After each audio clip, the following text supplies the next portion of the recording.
Router එකකින් device එක disconnect කරන්න පුළුවන් ඇටැක් එකක් තමයි ඩිඔතෙන්ටිකේෂන් ඇටැක් එකක් කියලා කියන්නේ. මේ ඩිඔතෙන්ටිකේෂන් ඇටැක් එකේ තියෙන විශේෂත්වය තමයි ඔයාලට ඒ අදාළ නෙට්වර්ක් එකට කනෙක්ට් වෙලා ඉන්න ඕනේ නැහැ.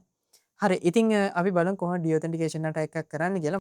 මම මේ වම් පැත්තේ ටර්මිනල් එකේ ARODAM PNG කියන ටූල් එක රන් කරගන්නවා. මේක හරහා අපිට පුළුවන් අපේ අවට තියෙන රවුටර්ස් සහ ඒ රවුටර්ස් වලට කනෙක්ට් වෙලා තියෙන ඩිවයිසස් ටික බලා ගන්න.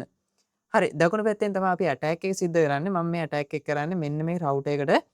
ඉතින් මෙන්න මේ GPL කියන SSID එක තියෙන රවුටර් එකට. මම Windows machine එකට ගියොත් ඔයාලට බලා ගන්න පුළුවන් මේ device එක කනෙක්ට් වෙලා තියෙන්නේ ඒ ආදාර රවුටර් එකට.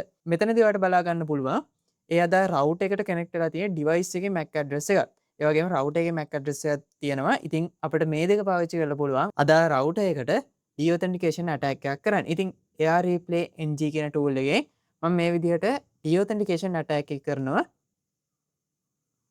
හරි. ඉතින් දකුණු පැත්තෙන් ඔන්න ඔයාලට බලා ගන්න පුළුවන් deauthentication attack එක සිද්ධ වෙනවා. ඒ වගේම වම් පැත්තේ ඔයාලට බලා ගන්න පුළුවන් මෙන්න මෙතන lost data packets ගාන වැඩි වෙනවා බලා ගන්න පුළුවන්. හරි. මේ තියෙන්නේ අදාළ victim ගේ machine එක. ඔයාලට බලා ගන්න පුළුවන් තාම මේ device එකට router එකේ connectivity එක තියෙනවා. හරි. මම මේ විදිහට මේක refresh කරනවා. හැබැයි ඔයාලට බලා ගන්න පුළුවන් හුඟක් slow internet connection එක.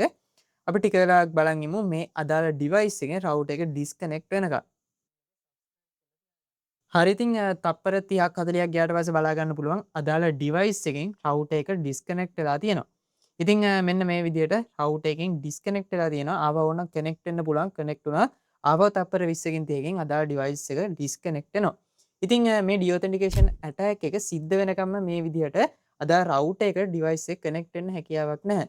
ඉතින් මේ විදිහට Wi-Fi router එකට connect වෙච්ච Wi-Fi camera එකක් පාවිච්චි කරනවා කියන්නේ කාට හරිම පුළුවන් deauthentication attack එකක් කරලා අදාළ router එකකින් අදාළ Wi-Fi camera එක disconnect කරලා ඔයාගේ company එකේ හෝ ඔයා ගෙදර තියෙන camera එක తాවකාලිකව ක්‍රියාත්මක වෙන එක නවත්තන්න. හරි. ඉතින් මේ වගේ attack එකක් prevent කරන්න කොහොමද කියලා අපේ YouTube channel එකේ long video එකක් කරන්න. ඉතින් ඔයාලට පුළුවන් අපේ channel එක subscribe කරලා තියාගන්න.